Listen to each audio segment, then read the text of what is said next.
Soal yang pertama yaitu membahas tentang rukun iman, rukun Islam yang keempat yaitu tentang sedekah. Mengapa sedekah masuk dalam rukun Islam? Yang pertama kita membahas tentang pengertian sedekah.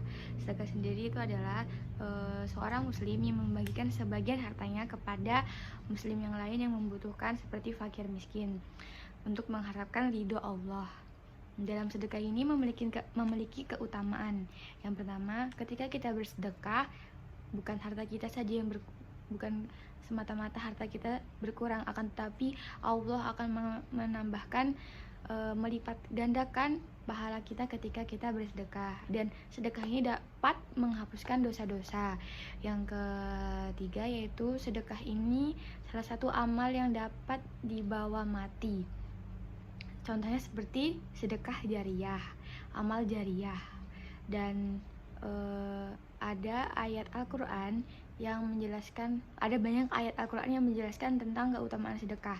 Salah satunya surat Az-Zariyat ayat 9 yang berbunyi Bismillahirrahmanirrahim wa fi amwalihim haqqu lisailil mahrum, yang artinya dan pada harta-harta mereka ada hak untuk orang yang miskin, yang meminta, dan orang-orang miskin yang tidak mendapat bagian. Adapun sabda Rasulullah yang menjelaskan tentang sedekah, banyak sekali ya yang membahas tentang sedekah ini, tetapi salah satunya Rasulullah SAW bersabda, sedekah itu dapat menghapus dosa, sebagaimana air itu memadamkan api. Hadis riwayat Tirmidzi. Selanjutnya soal yang kedua tentang aliran. Aliran itu sudah ada sejak 14 abad yang lalu, pada zaman Ali bin Abi Thalib. Pada saat itu terjadi peristiwa tahkim antara Muawiyah dan Ali bin Abi Thalib. Di situ Ali bin Abi Thalib mengangkat Abu Musa al-Asy'ari sebagai hakim dan Muawiyah mengangkat Amr bin As sebagai hakim. Nah, setelah peristiwa itu terjadilah perpecahan umat, yaitu Khawarij. Khawarij itu adalah orang-orang yang tidak setuju pada peristiwa tahkim tersebut. Setelah itu Syiah, itu adalah pendukung Ali pada saat itu, dan aliran Mu'tazilah.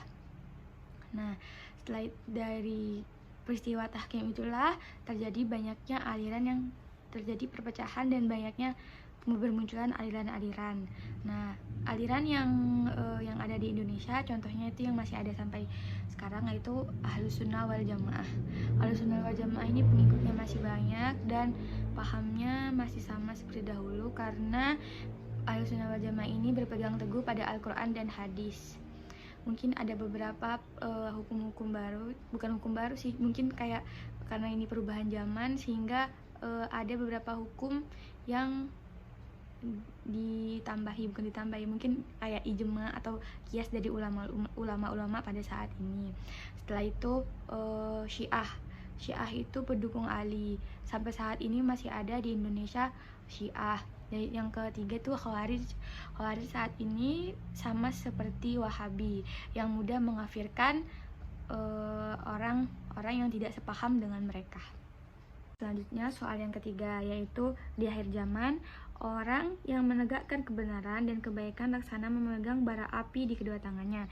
Contoh yang pertama yaitu pemimpin yang adil.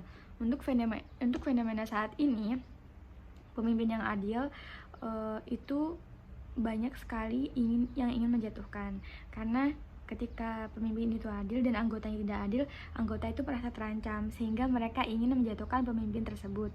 Yang kedua itu hakim yang adil. Untuk saat ini, untuk menjadi seorang hakim tuh rasanya saya melihat fenomena-fenomena pada masyarakat yang mencuri coklat aja dihukum bertahun-tahun, sedangkan korupsinya dihukum sangat ringan. Itu kan itu salah satu contoh ketika menjadi hakim yang adil itu sangat sulit, karena ketika kita menjadi hakim yang adil itu pasti banyak yang membenci dan tidak setuju, karena di situ juga pasti ada aksi suap menyuap, terus tuh ancam mengancam seperti itu. Yang ketiga yaitu contoh untuk diri kita sendiri atau masyarakat sekitar, ya dari kita sendiri sajalah. Contohnya seperti kita melakukan kebaikan untuk tidak menyontek. untuk saat itu kita kan tuh memegang kebenaran dan kebaikan untuk tidak menyontek untuk diri kita sendiri, tetapi itu malah dihujat oleh teman-teman kita bahwasanya tidak perlu terlalu suci untuk tidak menyontek, karena semua orang tuh hanya melihat dari covernya, nggak dari kejujuran kita masing-masing, seperti itu. A'udzu billahi minasyaitonir rajim. Bismillahirrahmanirrahim. La uqsimu bihadzal balad wa anta hillum bihadzal balad wa walidin wa ma walad. Laqad khalaqnal insana fi kabad. Ayyahsabu an lan yaqdira alaihi ahad. Yaqulu ahlaktu malan lubada. Ayasabu alam yarahu ahad. Alam naj'al lahu 'ainain wa lisanan wa syafatain wa hadainahu najdain. Falaqtahamal aqabah wa ma adraka mal aqabah. Fakku raqabah aw it'amu fi yaumin dhi masghabah. Yatima dha maqrabah aw miskina dha matsrabah. Summa kana minal ladina amanu wa tawassaw bis sabri wa tawassaw bil marhamah. Ulaika ashabul maimanah walladina kafaru bi ayatina hum ashabul masy'amah. Alaihin narum mu'sadah. Shadaqallahul adzim. Hukum bacaan pada surat Al-Balad, yaitu ada pertama ada qalqalah kubra dan sugro pada kalimat la uqsimu bihadzal balad, sama laqad khalaqnal insana fi kabad. Setelah itu ikhfa pada kalimat wa anta hillum bihadzal balad. Terus setelah itu idgham bigunnah pada wawalidi wa ma walad. Setelah itu iklab pada kalimat pada lafaz wa anta hillum bihadzal balad. Setelah itu idgham bila gunnah ayyahsabu an la yaqdiru ahad. Setelah itu ikhfa syafawi alam naj'al lahu 'ainain.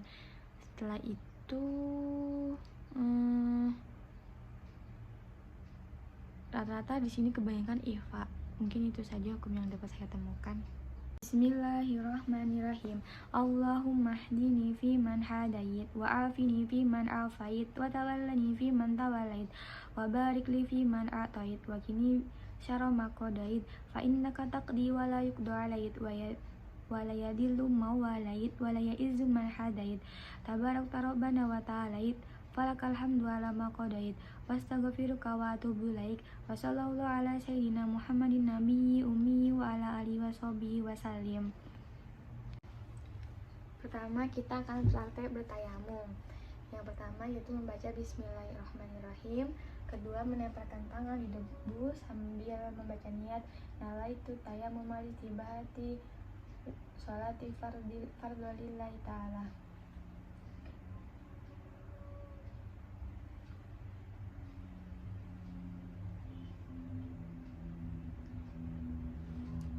Yaitu tangan di tempat yang berbeda.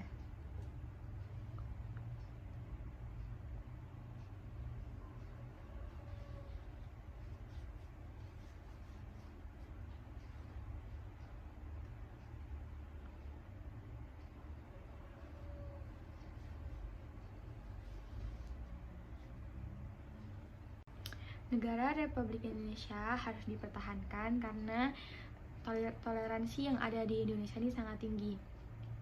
Apalagi dengan banyaknya budaya, kebiasaan, adat istiadat tidak membuat kita bermusuhan. Di sini kita saling menghargai, saling mengenal. Itu yang membuat salah satu alasan mengapa NKRI itu harus dipertahankan. Karena di luar sana untuk mencapai toleransi tinggi yang ada seperti Indonesia ini sangatlah susah.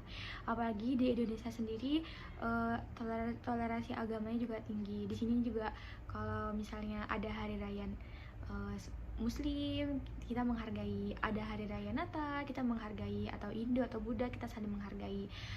Karena di luar sana, di negara-negara di negara luar sana ada beberapa yang sangat sulit untuk menghargai dan toleransi seperti di Indonesia. Dan juga kekayaan yang ada di Indonesia sangatlah banyak dan bisa dimanfaatkan. Alasan tersebut yang membuat saya mempertahankan NKRI karena kenyamanan dan toleransi dan kekayaan yang tidak ada di negara lain.